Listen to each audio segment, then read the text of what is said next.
gets it to go and the foul. Going under it. And he makes the catch. And for the first time since 2005, your Wellesley Raiders are the Division I South Sectional Champions. Running back the other way for the Raiders. Birdie shot. Score! Sophie Birdie finds the back of the net from the faceoff circle, and with 1:14 to go, the Raiders take a 3-2 lead. And welcome to the fall sports edition of Black Red Blitz Rewind. As always, I'm your host, Rebekah Caron, and joining me tonight, of course, guest co-host Robbie Johnson. Robbie, thanks for showing up. Glad to be here. I mean, this is always a fun episode to do. We did, the winter sports recap and then the spring sports recap, and now back with the fall sports recap as we have a lot of fun and exciting fall sports highlights to go over tonight.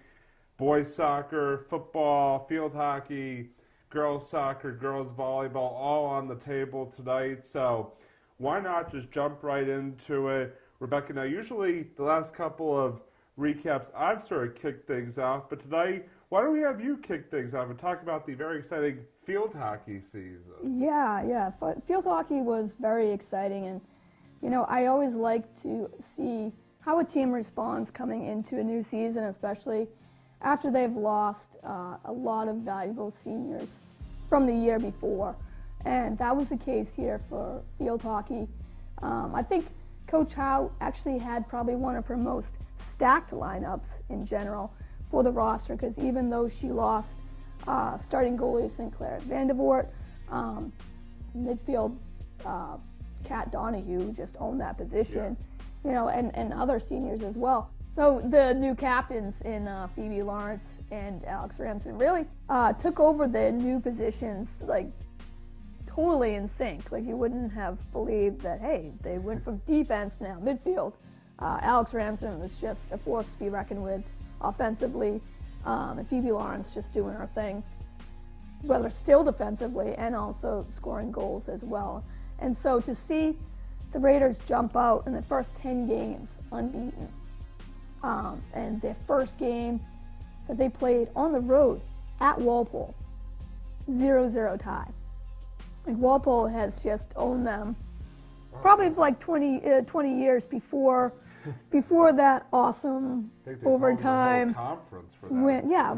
Once that happened, now Wellesley has really shown that they can play with a team like Walpole and compete with them.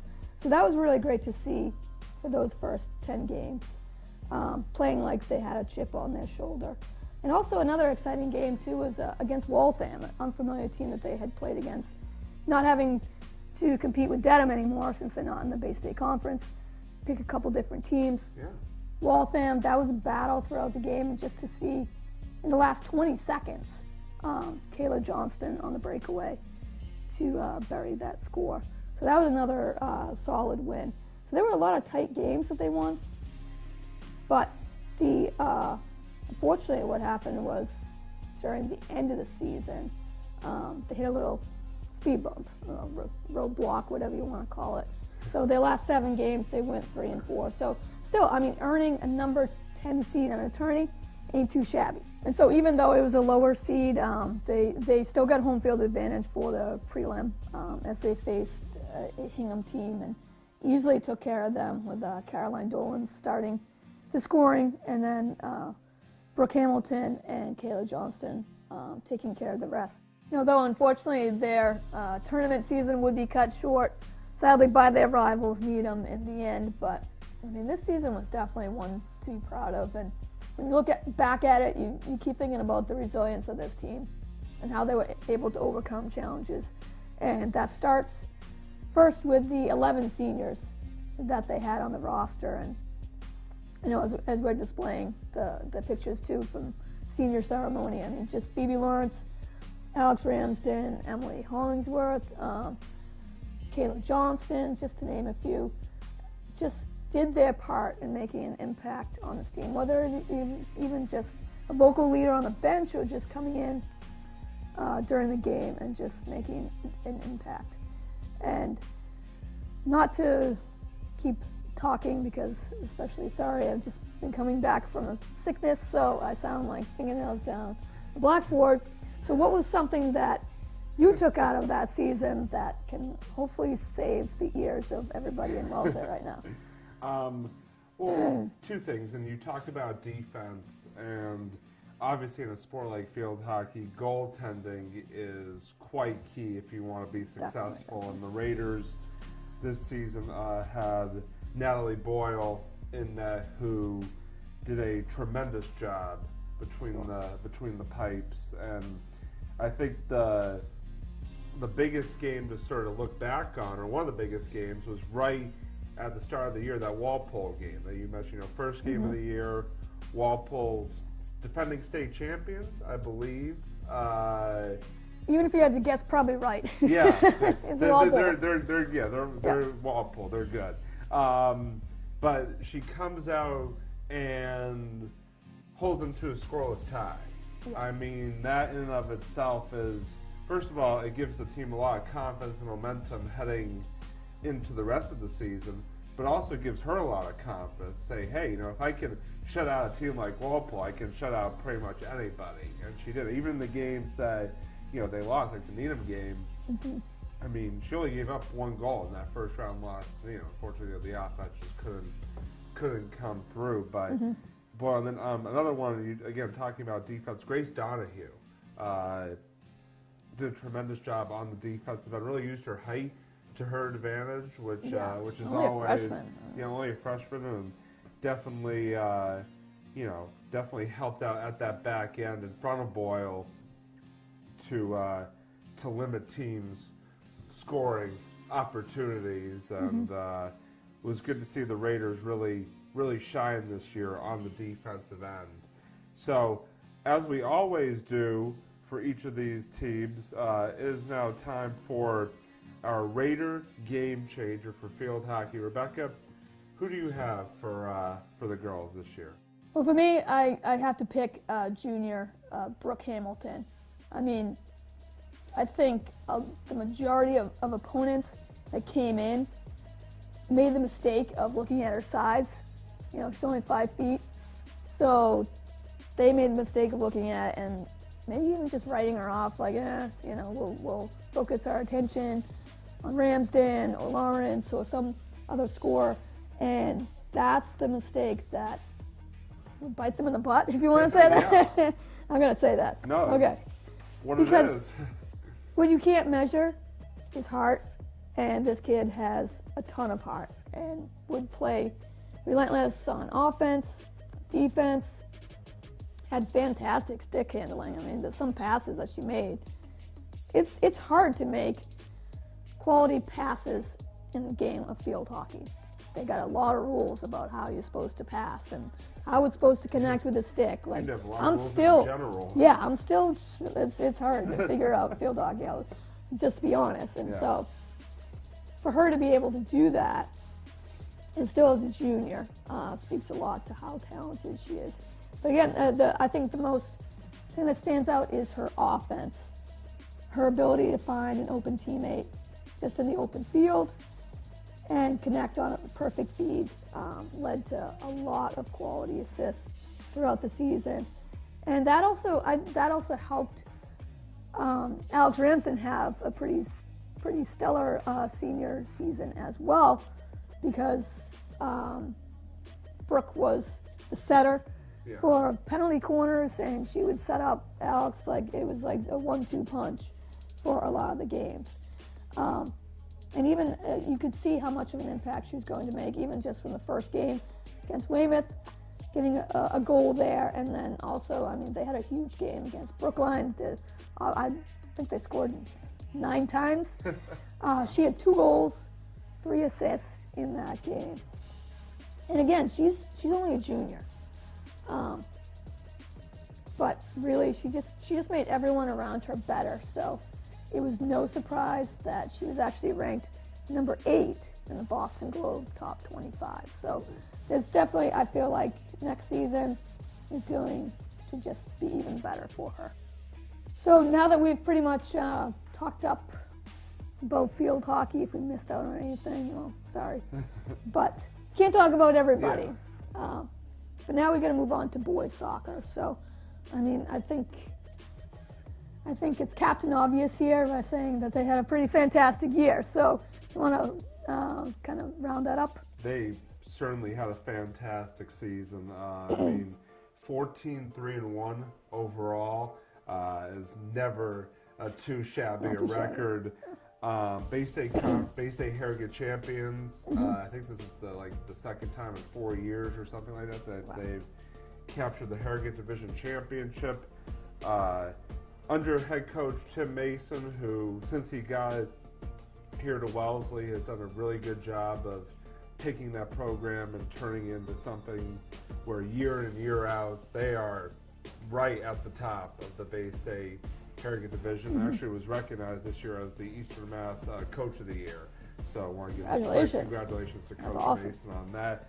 But you just sort of look at just top to bottom, this team had a ton of contributors. You look at players like Ryan Clare, who in the first round playoff victory against BC High had a hat trick, scoring 3 of the team's 4 goals in a 4-1 win there.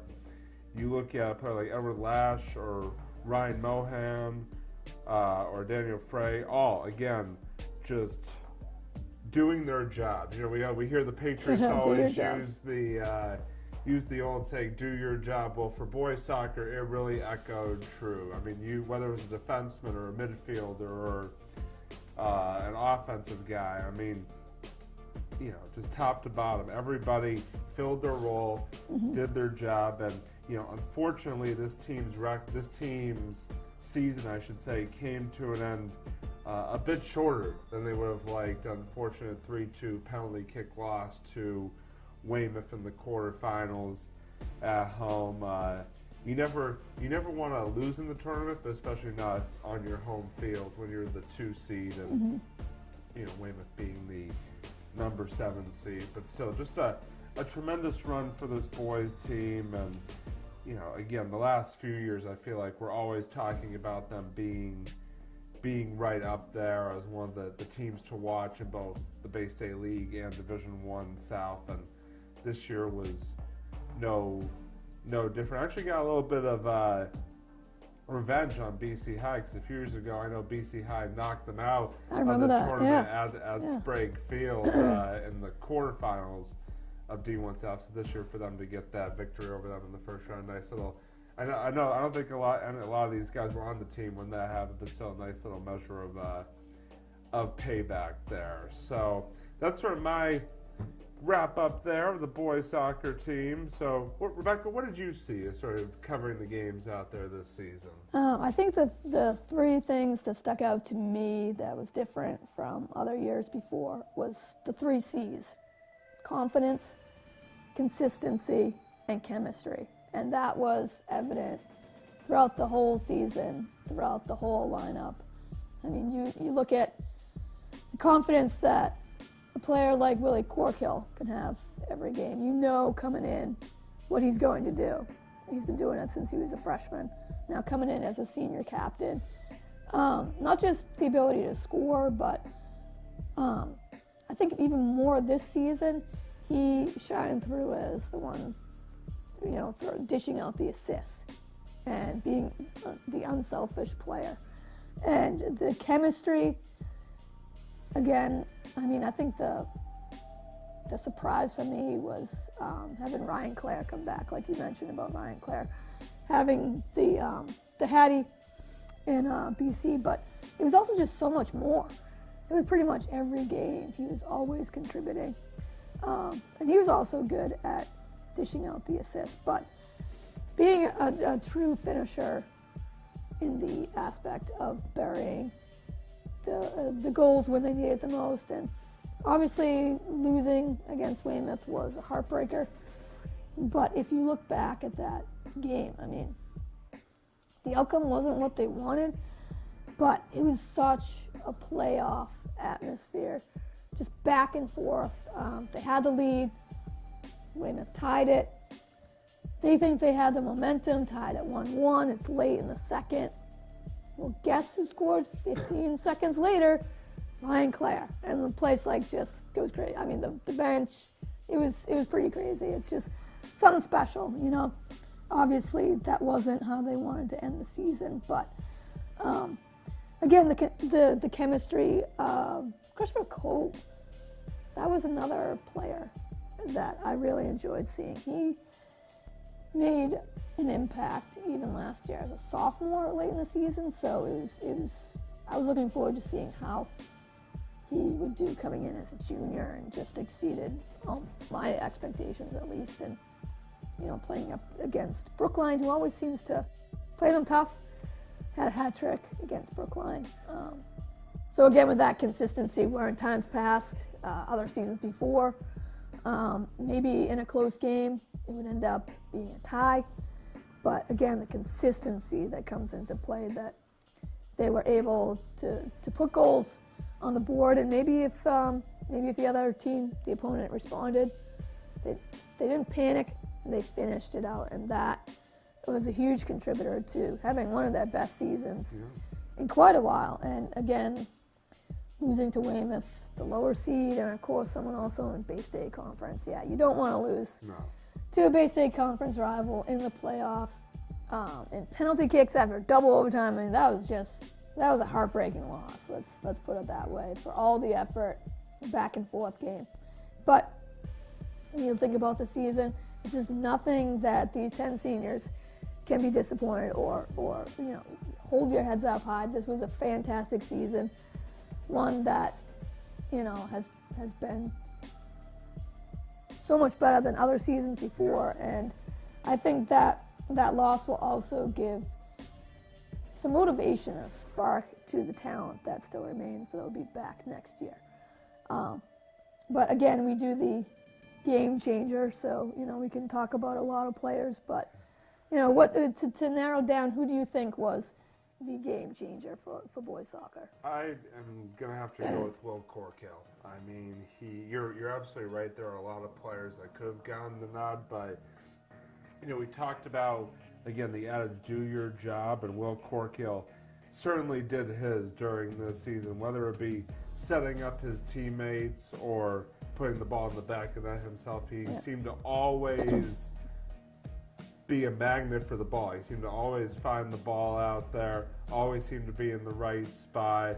I've been, the last couple of years, I know he's just been a offensive force for this Raider team again, whether it's assisting on goals or scoring them himself. And just another tremendous season in his senior year for Corkill, and really led this team, sort of that senior leadership, was a captain, definitely just did a great job for them, sort of leading by example, and making the right plays out there. And like you said, him and those other seniors have a lot to be proud of, following what was a tremendous season. But I just feel like Will Corkill really had the ability to change games and really impact games with his play out there, and he's going to be missed. I mean, obviously there will be younger players that we mentioned that will hopefully step up, but he was definitely quite the contributor for Wellesley boys soccer, and will be weird next year not seeing him in a lot. I know, it seems like sometimes it's these certain players that obviously, of course, they're going to be playing 4 years, but sometimes there's just some players that it feels like they've been on a team for 6 or 7 years. And when they're not there, when you expect them to be back. Where they go? Yeah. But speaking of soccer, now let's switch gears to the girls soccer team that had a very exciting season. What was a new era for them? So Rebekah, why don't you tell us all about it? Yeah, for girls soccer, I think when I heard the news during the off season that John Brown had hired a new head coach in Kat Whitehill. I don't know a lot about soccer, but I do know that it's pretty fantastic news. I know the name in soccer world. Yeah, when I know the name, it's usually is a pretty big so deal. to get a head coach like that, I mean, someone that has played professionally, multiple teams. World Cup? Yeah. Olympic? From an Olympic, I mean, List not goes too on and shabby. on, yeah. Not too shabby. Yeah. What to have on your resume. But also, I mean, she just loves the game of soccer. And you can tell just when the first time you meet her. And so to get a head coach like that, I think was just absolutely fantastic for this team because they've faced adversity at least the last 5 or 6 years. I can remember it's just been losing seasons. You know, I'm not saying that as a negative, but facts are facts. They've missed the playoffs.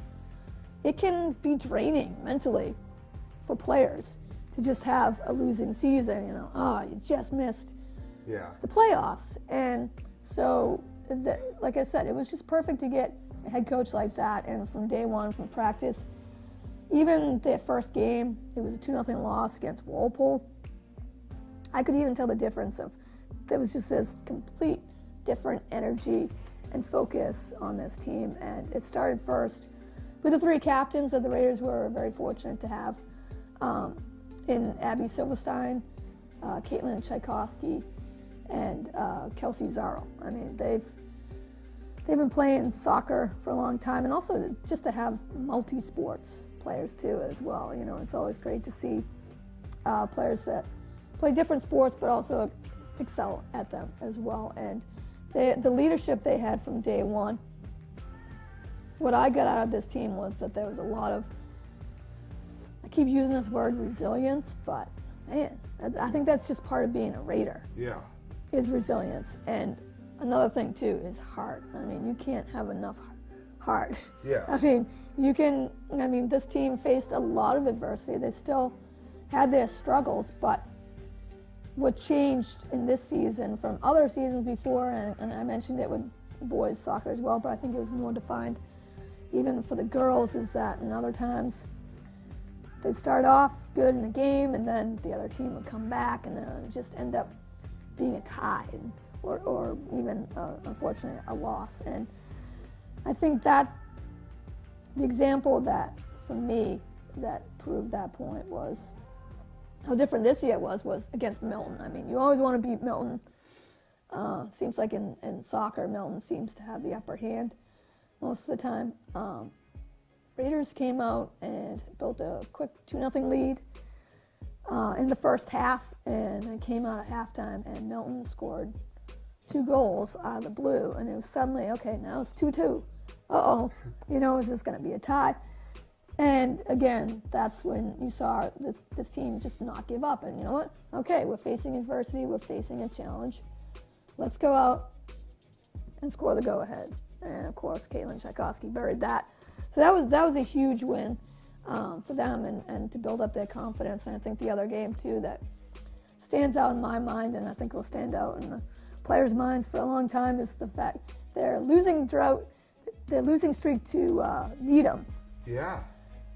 It seems like every sport we have the upper hand with Needham, but girls soccer, according to one parent who knows soccer really well, showed me it had been a decade since Raiders had beaten Needham in girls soccer. Wow.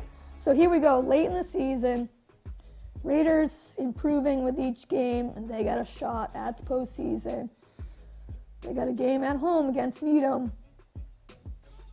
If they win, they get a playoff berth. And of course, it's a 10-year drought. And just seconds, I don't even know if it was 10 seconds in, maybe 20 seconds, but it was literally seconds. Turnover deep in their own offensive end. Needham turns the ball over. Izzy Turco goes right in front of a supposed clear out, body blocks it, recovers it, buries it. That is how the game started. Like, I don't know how much more you can do to spark a team against their rivals to do that, and that was fantastic. To just suddenly be up 1-0, and then Caitlin Tchaikovsky scored later in that half, and they just held on to win. And it was a huge confidence builder for them, and just huge in general because we got to go. That was their punching in their ticket to the tournament, ending that streak, and even better, they knocked Needham out of playoff contention with that win. So you can tell I don't like Needham. Just getting a little bit of that vibe, Just a little bit. A little bit. But, again, this was a season of just a team that didn't give up, even in their losses. I mean, they won. They pulled out the victory in the preliminary round at home at Durfee, which was great to have a home game for the playoffs, which was great. Got past them, but they had to play the very next day. That stunk for scheduling, I would have to say. I mean, I don't know how tired you are after playing, and then the next game. It was supposed to be on Sunday, but then they pushed it back. So instead of pushing it to Monday, they pushed it to Saturday. Yeah. But, I mean, you did not see any player tired at all. Or, they played their hearts out. And to go up against a number 2 seed in Newton South, that first half was very competitive. They were down 1-0, and to have Charlotte Fournier bury that equalizer off a cross from Avery Moen. They were tied for a little bit at 1-1, and then even though they were down 3-1 at halftime, it was still a game.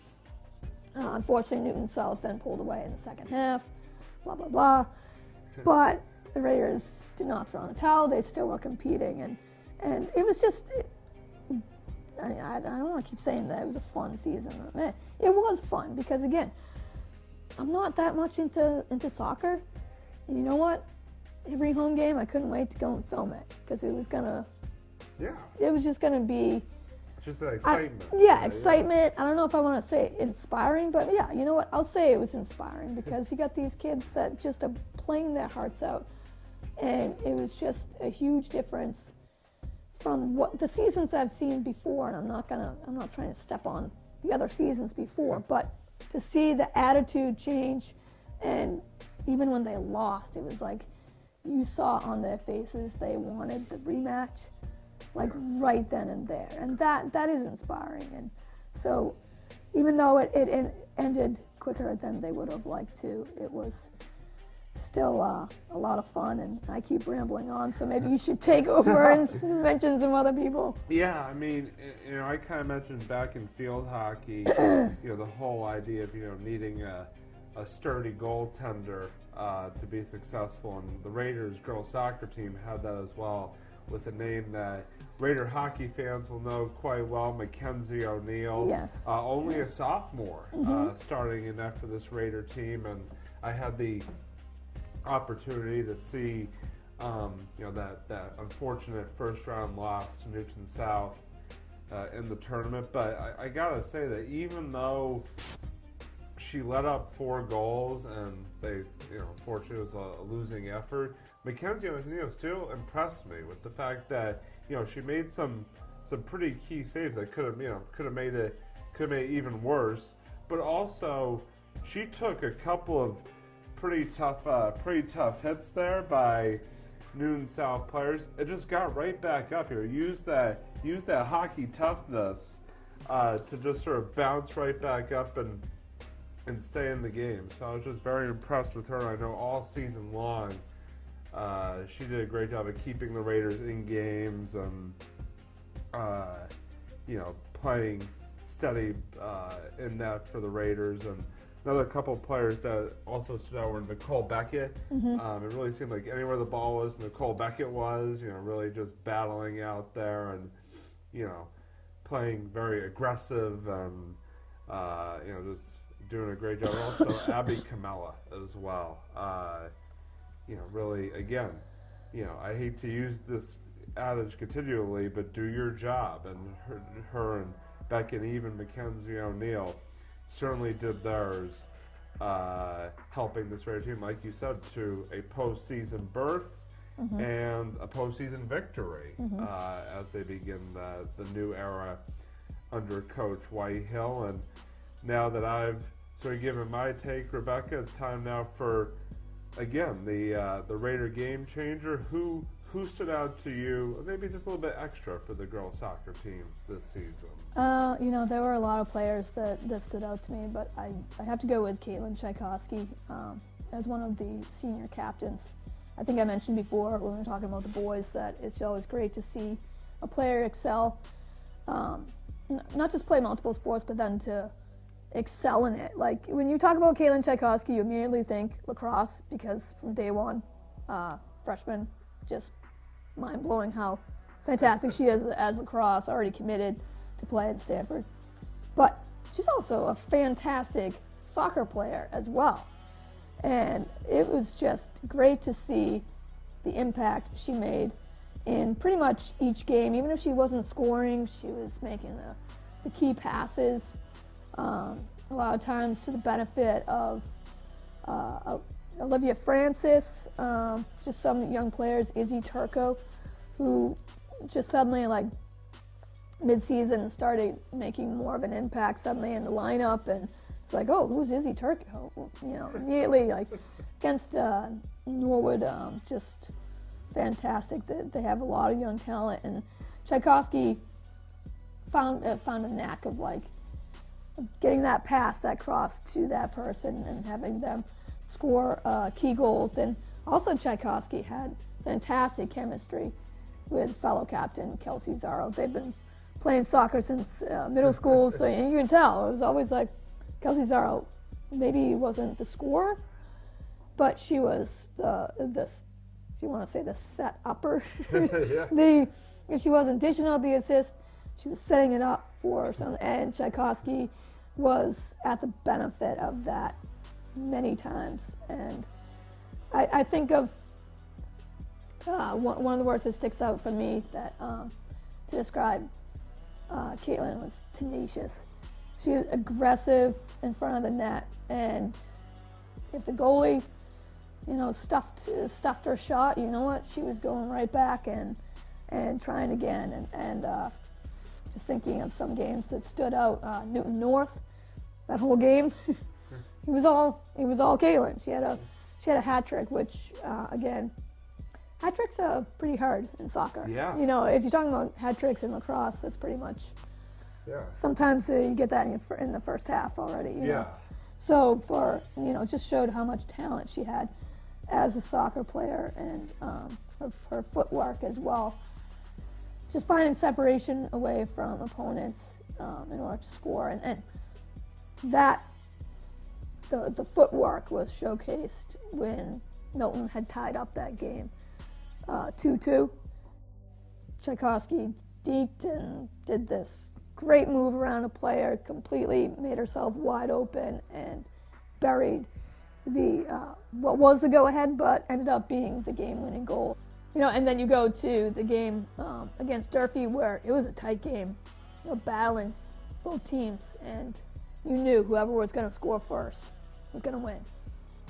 And Caitlin Tchaikovsky buried that clutch shot to advance them to face Newton South. So, again, that's what being a game changer is all about, that you're consistently making an impact on a game, but you're also helping out your teammates along the way as well, and making your teammates around you better. Trying to look over my notes, I think there were 8 seniors. This season was definitely one to be made in the memory books, and then who we get to see coming back next year, because there were so many sophomores and juniors that also made an impact this year. They'll be back next year, so it'll definitely be exciting to see what awaits girls soccer. But enough about soccer now. We're going to the other football, if you want to put it that way. Robbie, let's talk about Raider football. Yeah, I mean, this Raider football team, you know, they were coming off one of their most successful seasons in school history. You know, they went 10-1 in 2016, and unfortunately, you know, sometimes as a team you get hit with key graduation, a lot of holes through graduation. Certainly this 2017 edition of the football team was no different, as they lost a lot. But I think the thing about this year's football team is that they did not let that get them down. They still, in every game, battled to the very end. And they had some tough losses. I know Hingham early on in the season, you know, after they beat Concord Carlisle in the opener, they got shut out at home by Hingham. But, you know, they persevered through that and came back and And again, got some key victories down the stretch. If you look at a game like Norwood, who they just, clobbered 42-0. That was a fun game. And then you look at like Durfee. We're talking about Durfee for soccer. They also play Durfee in football, and the week after the Hingham game, actually, and on the road. On the road, yeah. and Okay. came out with a victory. Say, did I miss a game? Against Durfee.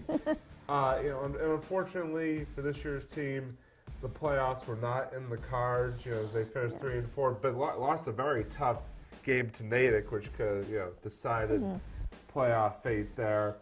But they didn't let that get them down. They still came out and they won 2 out of their last 3 games heading into Thanksgiving, and then with Matt Mayona, a sophomore, starting at quarterback and replace the injured Jack Tishman, they come out at home, first Thanksgiving game on the new turf field, and they get the victory against the Rockets, 23-20, and what was a thrilling Thanksgiving game. That was a fun game. Against the Rockets at Honeywell Field. And I guess when you look at this team, again, a very young team, but there were a couple of seniors who really stood out. Deontay Moore, especially in that Needham game. I mean, he had 2 interceptions, including 1 for a pick 6. And then when you think about football, and also on offense, Deontay Moore, as a running back, really Fantastic, yeah. did fantastic just the whole season, just really breaking off some big runs, showing that toughness that you have seen these Raider running backs show in past years.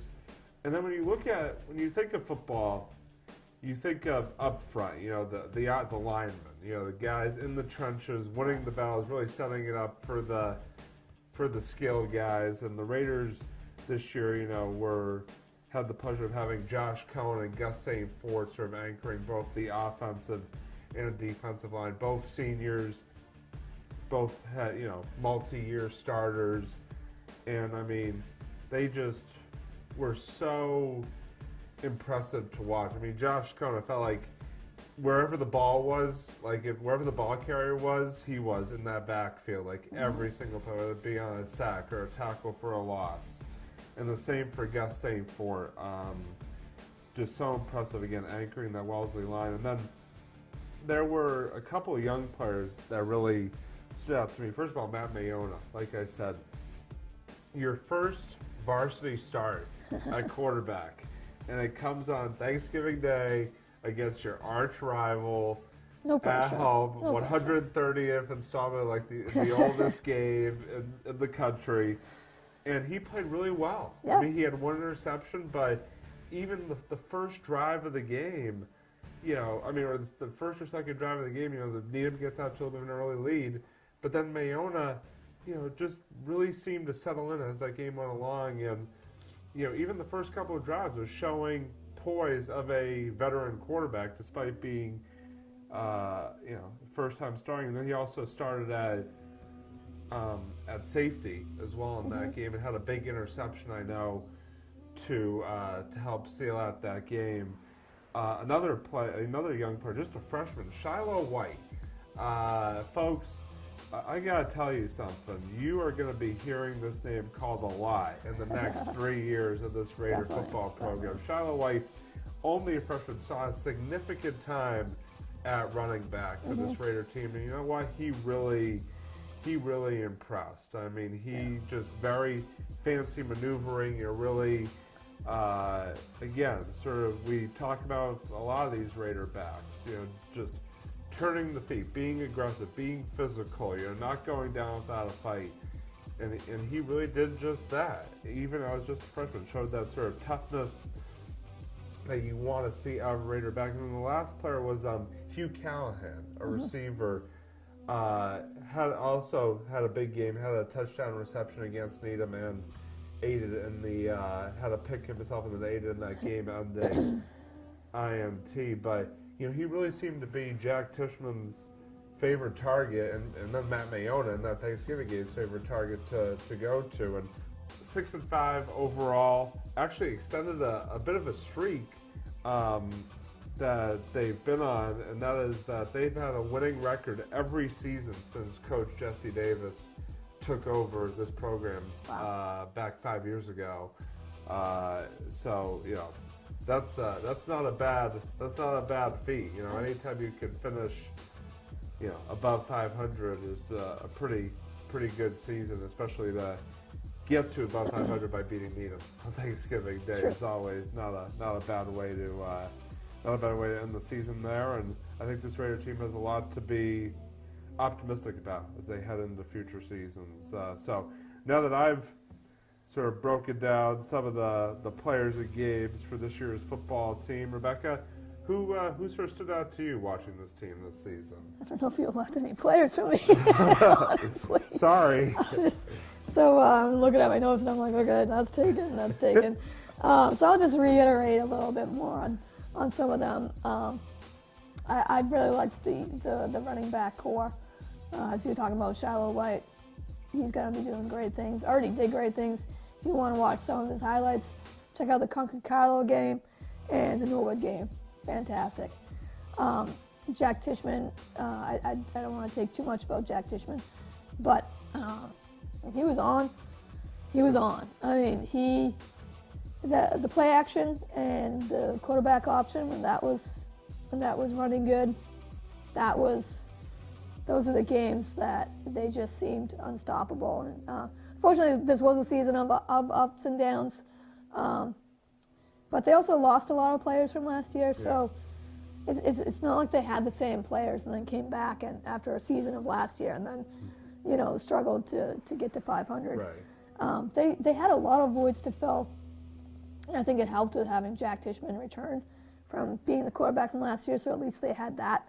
Yeah. For them, but the wide receivers, the void of not having Brendan Dolan, Hugh Callahan, I think did a tremendous job filling in. Obviously can't always 100% fill that void, but you do you pretty much. Yeah. And I think Hugh Callahan did a fantastic job as a wide receiver, and Davis Atala too later in the season too as well. Made some fantastic catches.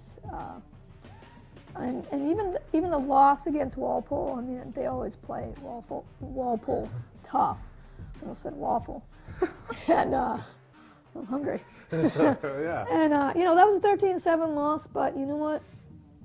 I liked what I saw in the second half. They were being shut out at halftime.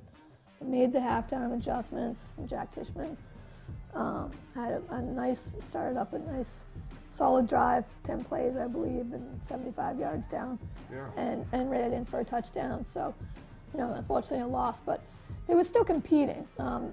Obviously, the Hingham game was a game you want to forget forever. Yeah. Pretty much. Yeah. That wasn't Raider football, that game. But for them to then go back against Norwood, they needed that win, so bad. After losing against Walpole and then losing on the road at Milton. Yeah. So that was a huge confidence boost for the players, and that was great to see. And with football, you got a ton of seniors every year. So they had 18 seniors. I mean, we don't have enough time to list them all. You could do a whole show dedicated to just the seniors for football alone. I mean, and Teddy Darcy too as well. He got to have some time with the ball too as well as a running back and made some great plays as well. And I think the play that I'll remember, and I'm sure he will remember as well, as senior Josh Cohen. I mean, talk about the best Thanksgiving Day game for him, blocking. Actually, someone else blocked it. Yeah. They blocked the point after. Right, yeah. But he came up with it, and he was took it to gone. The house. And you know what helped? There was a huge block by Deontay Moore. If you go back on that play, he has a ton of real estate in front of him, but what has helped out first, Deontay Moore just lays down this huge block. But Cohen was just gone. I actually, honestly, didn't even know it was Cohen. At first, I thought it was a defensive back that got that, because that's pretty good for an offensive lineman, defensive tackle, to end the season, and especially for the 18 seniors to end their high school career on Thanksgiving Day. Yeah. Beat their rivals and not have their starting quarterback.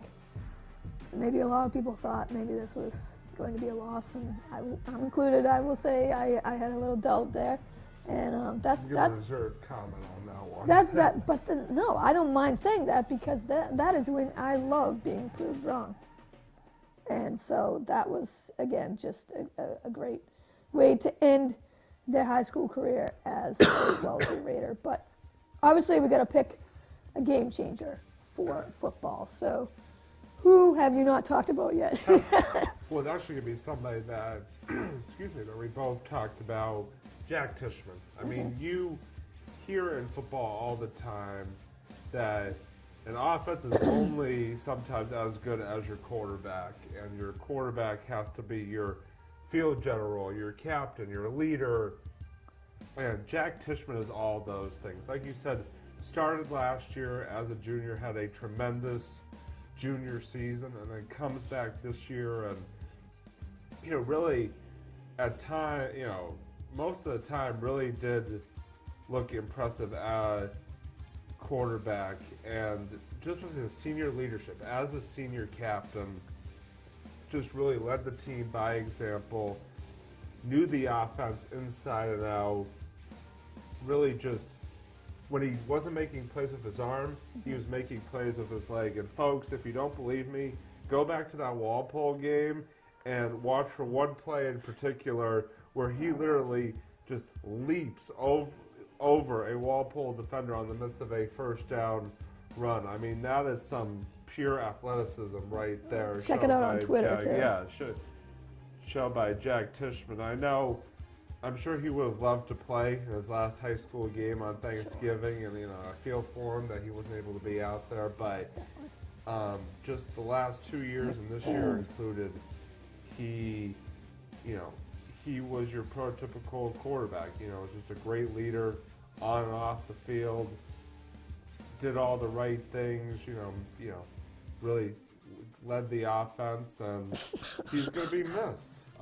It's good that Matt Mayona, is going to come in with some game experience. It's a very successful game experience next year, and I think that, again, gives the program something to be very optimistic about. But they will miss Tishman, and, I'm sure he's going to go on to do great things. And so now that I've talked up for the multi-th time Jack Tishman, now let's move on to sort of our final sport discussion, and that is a team that had another successful season, and that is girls volleyball. So Rebekah, tell us a little bit about it. Yeah, I mean, this was a season of determination for these players. When you look at midway through the season, they're at 5-5, their record. They just lost tough games on the road at Walpole and Natick, and then to come back home and lose against Newton North, get swept by them. So they were 5-5, and I think that was like the turning point to their season right then was, do you want to just keep going at 500 the rest of the way and maybe find a tournament berth, like the year before, where they kind of edged in, or start a spark and start believing in your teammates and just fight for each game. And that was a turning point. Their game against Norwood kick-started 6-game winning streak for them to finish off the season, and it was like the difference of night and day between these two teams, and that's when you really saw the captains shine, especially Megan Kruger and Meg Dosher. Just fantastic. I mean, you talk about chemistry, they would feed off of each other all the time, whether Dosher was starting it with the serve and Kruger finishing it with one of her nasty kills. I mean, it was just very exciting to see how they were able to spark the offense time and again, and that showed again with their record and improving each and every game. And they played some tough games as well, tough teams, winning 5 sets against Needham, always fun to do. Natick always plays them tough. And again, they had lost at Natick earlier in the season. So I believe Natick was the last game of the regular season. Yeah, you're right. So they played them at home, swept them. So that was a huge response by this team. And you could just see them improving with each game. And again, just to reiterate how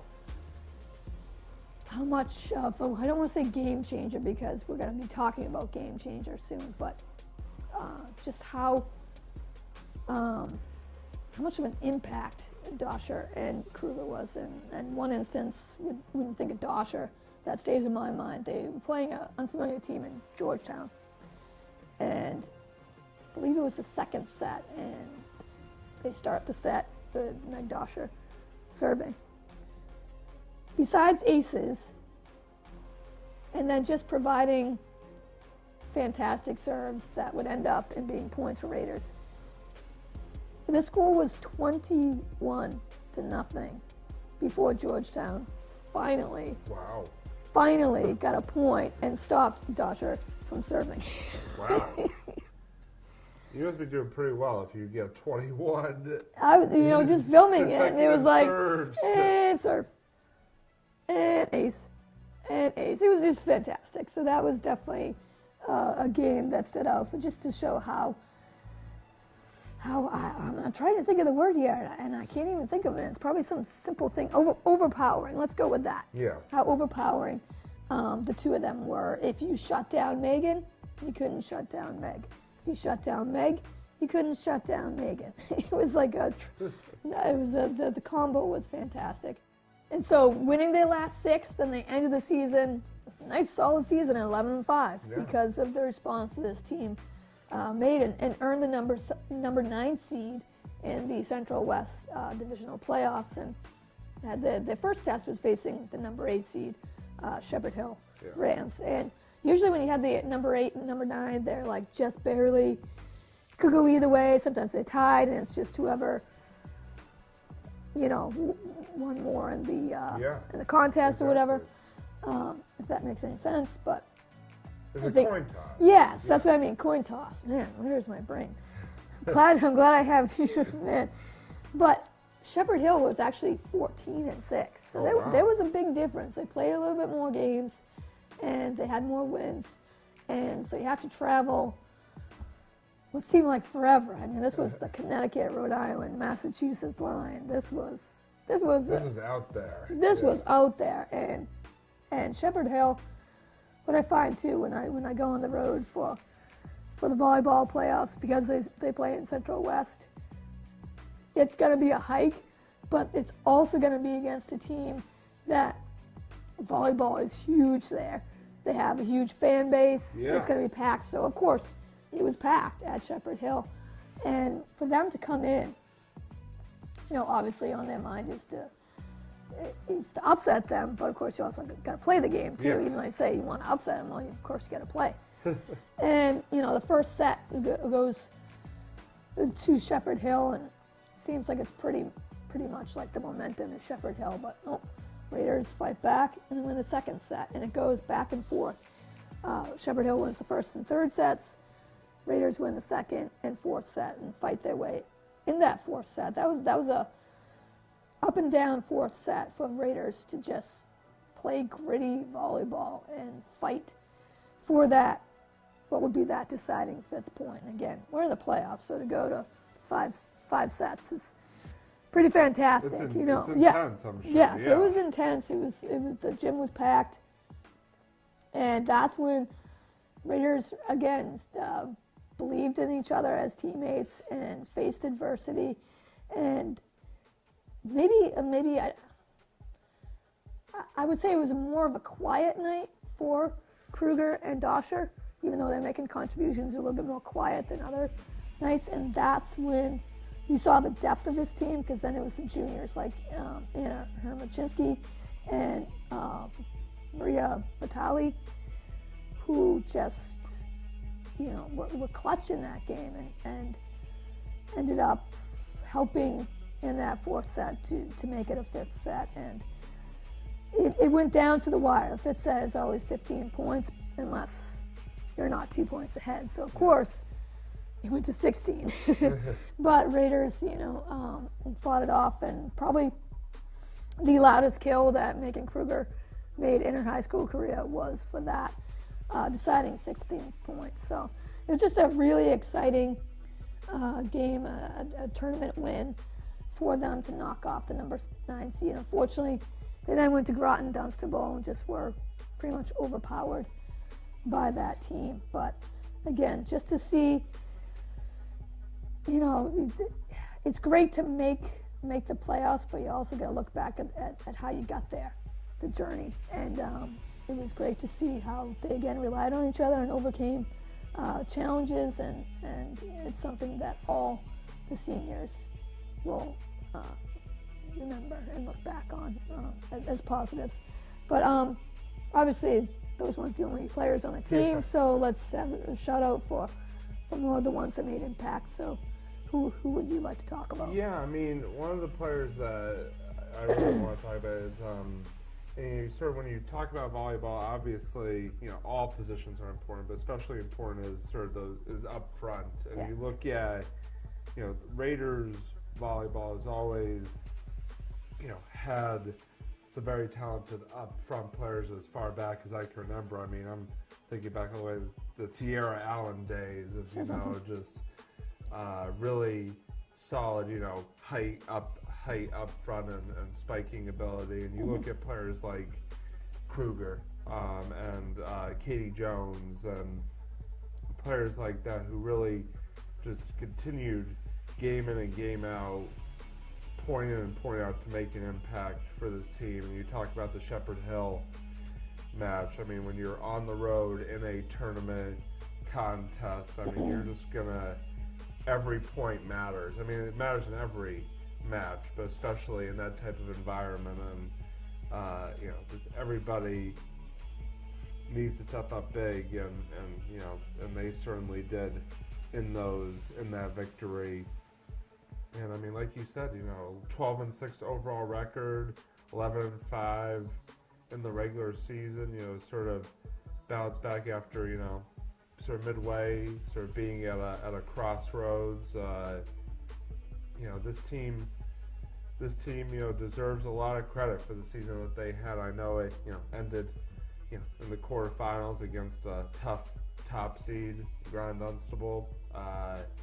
But this team, like you said, has a lot to be proud of, and for the seniors, should not hang their heads. I mean, they certainly had like I said, just a very successful season, and hopefully they can translate that into more success next year. But I know, obviously, we've talked about a lot of the players, but now it's time to go to our final game changer of the night. Rebekah, who are we looking for this girls volleyball team? Well, I have to go with Maria Batali as the setter. I remember last year her making an impact as a sophomore, and just to see her come back this year, she must have been working really, really hard in the off season, because it definitely showed. In volleyball, you hear the term dig, set, spike. You hear it all the time, and that is what is going to make your offense even better. And as the setter, I mean, that's probably one of the most important positions, because it's going to help get your offense points. I mean, you take a look at other teams and the setter's way off. Like it's all about timing, and making that set towards the still learning name of position and stuff with volleyball. So don't hold it against me. But I believe, like the Kruger outside hitter. Yeah. I believe that's what it is. So the setter, you can't just hit the ball and hope that it goes over to them good enough, and they can find air and get that spike and get that kill.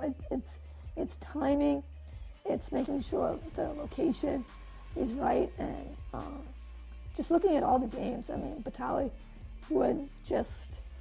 she could probably be blindfolded at this point. I mean, it would be the soft serves where you're next to your teammate. Those I don't want to take away from it. That's not a skill, but you're right next to him, so it should be a good set to the player. But Batali also just thrived at, I don't know if I'm saying it the right way, but the side set, it would go over the middle hitter, and you would have to be perfect timing with the outside hitter, so that they could get that spike, they could get that point from that kill.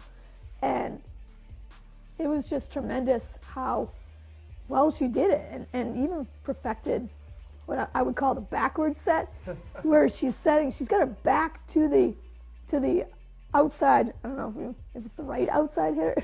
Yes, we'll go with that. Yeah. But to set up, she's just having full trust that her teammate is right behind her. Right. So she's setting it without even looking to see if they're behind. And to hit the ball like that and have it then go right back behind her perfectly to the outside hitter, and then they lay down the spike, they lay down the kill. There's a lot more into it than what you see on film. You just think, yeah, well, it's going to be like that. No. And trust me, I tried volleyball with some friends. Man, it's not just hitting the ball. You need a lot of talent, a lot of practice, and you can tell that she's put a lot of hard work into it, and that led to the majority of nasty kills from Dosher and Kruger were because she's such a good setter. And it was also key in the Shepherd Hill game as well, that she set up set up a lot of the point spikes and point kills, especially, but to get the 25th point to win the game. Yeah. I mean, that was such an exciting volleyball game to win on the road in the playoffs. I mean, they were just going crazy with that, but she was the one that set up that deciding game-winning point. And she's, she thrives as a setter, but she's also great at the serves. And she also has this little effect where you see in some games where she makes it look like she's going for the set, and then hits it just enough to get the points herself and fool the defense. So definitely a fun player to watch throughout the season. And again, she is a junior, so she'll be back next year and be, I'm sure, more than ready to be that game changer again for the Raiders. I would not be surprised at all. No, I would not be surprised. So that wraps up the 5 major sports that we were talking about for the fall season. Obviously, there's a lot more exciting sports that happens. We're not able to film it. Girls swimming, congratulations on a fantastic season by girls swimming. They were sectional champions. Yeah. Kate Mullen, I hear that name constantly. I think she's setting the school diving record every single meet. I feel like she breaks sets, her own record. Yes, she sets a record. And she breaks her own record the next week. meet. Breaks it. Yeah, fantastic. I think she's a junior. I'm not sure. Yeah, but I think she still has another year. Which if she didn't, I mean, then you did fantastic for the 4 years. Yeah. I mean, cross country always seems both boys and girls. Fantastic. Yeah. I think both boys and girls finished very high in the. I believe state boys meet. were. They won something. Boys I saw them wear. Yeah. Man, we sound lovely. They won something. I want to say they won something towards the state championship. Yeah. It was a big trophy. Girls were runners up. So I think the boys did win the state championship. Okay, let's go with that. Yeah, We'll go with they won something. Something, yeah. Oh man, sorry guys. Boys golf. You Also, did great. Yeah, boys golf also had as another well. great season. I think won all their conference games again this year, and finished very well at the sectional meets. So obviously a big shout out to them. They always seem to have good seasons As this well, year, yes. Too bad we didn't have like 20 cameras and 20 people to help out. Then maybe we could follow these other teams. But congratulations on. We're still watching. Yeah, we're still if taking we're not note. covering you, we are still watching, and just a lot of impressive stuff going on the fields, courts, pools, and golf courses, and tracks this season. And, you had mentioned, too, about Tim Mason, Coach Mason. Yeah, Tim Mason, I mean, again, Division I Eastern Mass Coach of the Year by the Eastern Mass Boys Soccer Coaches Association. Yeah, did a tremendous job and definitely deserves the recognition. Very, very happy for him. So congratulations, Coach. Yeah, huge honor. And also another coach that he didn't coach in the any fall sports, but Coach Glenn Magpiong, special shout out. Fantastic coach, but even better person. Great guy. Just to go back to what he did over the summer, 3rd year in a row for Tour to Cure, bringing awareness to just a horrible, horrendous disease known as ALS that affects far too many good people, especially been hit in Wellesley. Look back at junior varsity coach Seaver a few years back. Close to Coach Magpiong. Yeah. So Coach Magpiong, that definitely is dear to him as he raises awareness for the people that he has known, fighting for people who no longer can. And if you were fortunate enough to follow his blog over the summer too as well, I mean, talk about inspiring. Just checking out pictures as well. When you think about it, over 3,000 miles because it's to California. So it's over 3,000 miles, not driving.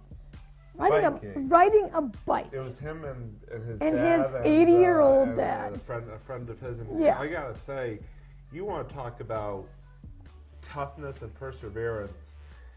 Coach Magpiong did have a small setback during the run. He was involved in a little bit of a accident, but merely a flesh wound. Yeah, really a flesh wound. But no, I mean, just the fact that he was able, to overcome that and continue to ride and finish the ride just sort of shows you just his dedication and commitment, determination to raise awareness for for the disease ALS. Yeah. And I mean, there's no words to sort of describe how much respect I have for Coach Magpiong and what he's done to raise awareness and just in general. I mean, he's just a really good guy, and obviously, girls basketball season starting up. He's going to be roaming the sidelines yet again, but we just want to say, Coach, again, congratulations on a tremendous accomplishment. And he won an award. Yeah, that's what I was also saying. If you stop talking, I can Sorry, stealing your thunder here a little bit. Even though it's your show, so I apologize. But as I was saying, as we started up, speaking of awards, before pregame against for Raiders football before the Norwood game, he was given an award by the MIAA for the MIAA Award for Athletic Achievement in Leadership and Community Service. I'm like, I got to make sure I say that right. Yeah, but just a tremendous award, and so well deserved too as well, and to have that. Be acknowledged too as well during the fall. Definitely just inspiring. It's really inspiring. Great job, Coach. So, Great job again. It's worth repeating. Great job. Band of wheels. You'll know what I mean. Yeah. Hashtag band of wheels. If you're a girls basketball fan, you know what we're talking about right now. Yeah. But also, again, we talked a little bit about Thanksgiving football. That was a great game, but before we end this... Yeah, I know where you're going with this. Of course, you know. Huge shout out to all the senior girls who kicked butt in the rain and cold. On the road. On the road at Needham for the Powder Puff Trophy that trophy came back, belongs in Wellesley. First time in many 7 years. But I was going to say first time in over a decade that both trophies have resided in Wellesley in the same year. Yeah, but we're talking about girls. Yeah. Boys kidding. All right, seven. We're talking about the girls' trophy. First time in 7 years. 7 years. Right. Let's just talk about both Powder accomplishments are pretty good. We already talked about Thanksgiving Day football. We're talking about Powder Puff here. Jeez. But anyways, congratulations to all the senior girls. man. Should we do another take on that? I think it was good banter. It's exciting. No, it's fun stuff, really. And it was a nice trophy too. I saw that trophy, and they already engraved the final score of 20-0. No, and in all seriousness, great job, Powerpuff. And it's been a long time to finally see girls get the And how did I not know about Emma Saliva? Over 230 yards rushing. Oh, wow. Where did this kid come from? I don't know. Maybe she's been saving it for that senior one day. game. Well, thank you. Great job. Yeah, so hopefully next year that can also be back-to-back for the girls. But for now, just enjoy that win because it was tremendous and it was great to see. Great job, girls. The Needham seniors ticked off as well. But so that does it because my voice is done, and you're probably saying, "Thank God." But it was a lot of fun. I mean, anytime we get together to do these, it's a fun time to look back and highlight, some very always exciting seasons. And I guess we'll see you folks in the winter. Which is actually tomorrow. Yeah. We always seem to do these at least 3 to 4 weeks after the season actually ends, but that's my apologies. I got behind, and then I got the worst head cold ever in the state of Massachusetts.